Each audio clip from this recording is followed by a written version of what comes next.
Mike Bohn here at 2023 PFL Championships with a victorious Derek Brunson, who just beat Ray Cooper III by unanimous decision, man. Your PFL debut went well. How'd you feel about the performance tonight? I felt it was okay. I always want to get the finish, but feels good to get back on the winning track. I've been so close these past couple years, dropped 2 in a row, but these against, top 5 guys in the whole world, and I was beating those guys. So it feels good to go the full distance and not be tired and be able to go that duration. I've been putting a lot of work in on my cardio. And I know you said ahead of time, no PFL fight week jitters or anything like that, but what was the experience like? I mean, this was your first non-UFC fight since 2012, so it's been like 11 years. Did it feel a little different, or once you got in the cage, did all that go away? No jitters, but at the same time, you couldn't deny the fact that I felt PFL put a lot of trust in me. I'm 39. These guys brought me over, took care of me, and I really wanted to return the favor and really put on a good show for these guys. So. That was kind of a little pressure there. Can we get rid of this no elbows rule, man? I feel like when you're on top of there, you could have just pounded away, probably would have got a finish there. Were you feeling that? Did you have to stop yourself from throwing them? It's crazy. I got caught. I had to think to not elbow.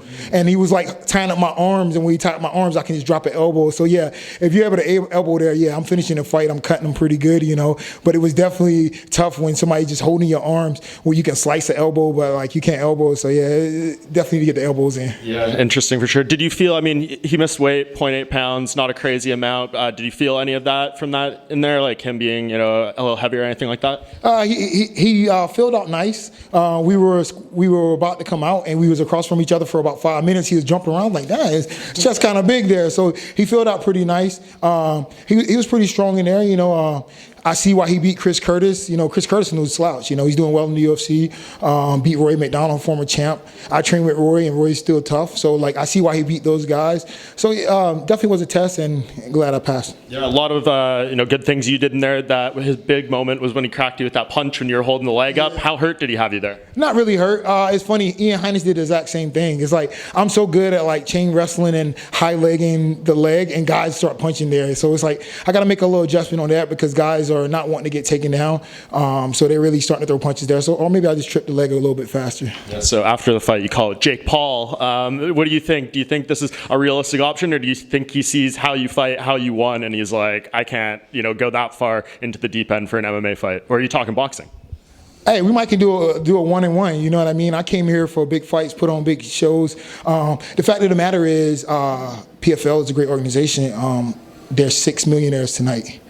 I don't know if that happened to any other promotion, but guys are making their dreams. So that might be a new thing where guys I want to go to PFL. Would you rather be a guy coming out to have a lot of talent? Would you rather take 5 years to make $1 million, or would you rather make $1 million in a year? And really keep bettering your craft. It's about. So yeah, I feel good. Are they taking care of you in terms of that? You obviously don't need to share the exact details, but does this feel like an upgrade from how you were doing in the UFC?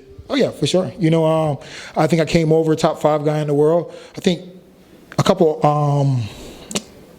rankings dropped me because I'm not in the UFC, but when I left, I was top 10, and yeah, they took care of me. PFL took care of me. They showed faith in me. So like I said, I want to return the favor and put on big fights. Yeah, and there's this whole Bellator purchase and everything. We have some of the champions cage side and everything. They don't have a middleweight tournament or season. Johnny Eblen's here. Do you feel like maybe if they're looking at someone to maybe fight him on this champion versus champion thing, are you the first call they have to make? It's funny. I saw Johnny after the cage. He's like, "What's up, man? Congrats on the fight. Let's get a big fight. Let's make some money." I'm like, "Hey, let's talk about it." So there's options here, man. The purchase with Bellator was great. A lot of top guys over there. Now it's a collab. This guy's a limit for PFL right now. Awesome. How do you celebrate this one? Man, go home with the family. It's around the holidays. I miss Thanksgiving with the kids. My daughter is texting me. That's 15 and 16. So I really want to go out here and put on a big, get a win. So it's not embarrassing to their friends. Oh, your dad got his behind whoop.